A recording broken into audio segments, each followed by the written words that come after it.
Hi everybody, Dr. Kogan. I'm changing the format of my posts a little bit. Let me know if you like it. I'm gonna make this short 3 to 5 minute videos a lot more frequent. Maybe 3 times a week or 2 times a week instead of doing them once every other week or so. I just find that resonates with me better. I don't like typing much. I really like spoken word, and I think I'm also a better communicator using the spoken word. So I was filmed yesterday for a documentary project by a friend of ours, and the topic was use of hallucinogenic medicines in the medical field. And one of the questions that they brought up during the documentary was, am I supporting of legalization of medical use of hallucinogenics such as MDMA, or ecstasy, ayahuasca, mushrooms, psilocybin, San Pedro, etc. And of course, my position on this. I'm highly in support of probably all of the substances I mentioned, with appropriate guidance and with appropriate psychotherapy. I think all of these substances can have a very profound effect on healthcare. When on an individual level, I think, for example, for MDMA, the recent data shows that with just 4 applications of MDMA with 30 to 40 hours of psychotherapy, that combination has a 70% cure rate for PTSD. PTSD is not known to have a cure. It's not known to have been put into remission. The current drugs or current psychotherapy approaches, they all have some efficacy, but they don't come anywhere near these numbers. So do we have an ethical right not to legalize these substances? That's the question that I rather would pose, instead of saying, should we legalize them? I think for anybody who's within the field, who's seen the firsthand some of the reactions of patients, some of the responses, and who have read the literature, understands, gonna say, look, we gotta move this forward.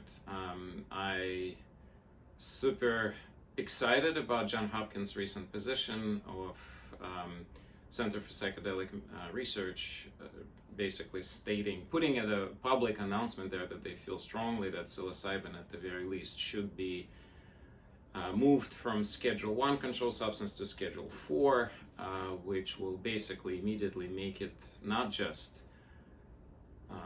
decriminalized and legalized for use, but the prescription for such a therapy would be extremely simple. So I am concerned that the hallucinogenics will follow the path that cannabis has been following, which is continue to being centrally illegal, federally illegal, and then each state makes their own decision how to handle this. The problem with this approach is, if you look at how cannabis evolved, is that it's extremely convoluted. Each state, they have different law. Crossing of the state borders is not allowed. There's just so many troubles. And like, give you a simple example, I have, since my patients, especially at my Medicare practice, are primarily 65 plus, many of them have really hard time getting cards. It's very difficult to set it up. It's very difficult. You have to have a computer just to apply. And if you don't know how to handle the basic online application, nobody can help you. You can't even get an access. So I think it's an issue of access. It's an issue of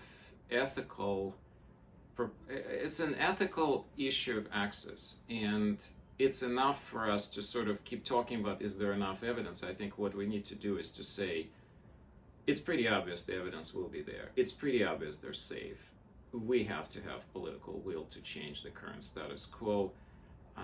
We will see dramatic cuts in costs if you compare that study. So in the PTSD, if you have 40 sessions with complete resolution of PTSD, we'll be saving millions, if not billions of dollars, billions of dollars annually on the care for PTSD. I mean, the VA alone will probably see their healthcare costs go down, significantly. And so there is really no point to keep the status quo. Am I supporting legalization?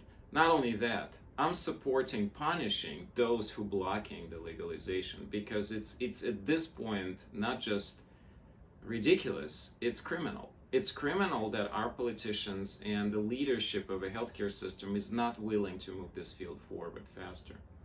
So if you have any way of influencing this, by all means, and I hope that this conversation will be ongoing.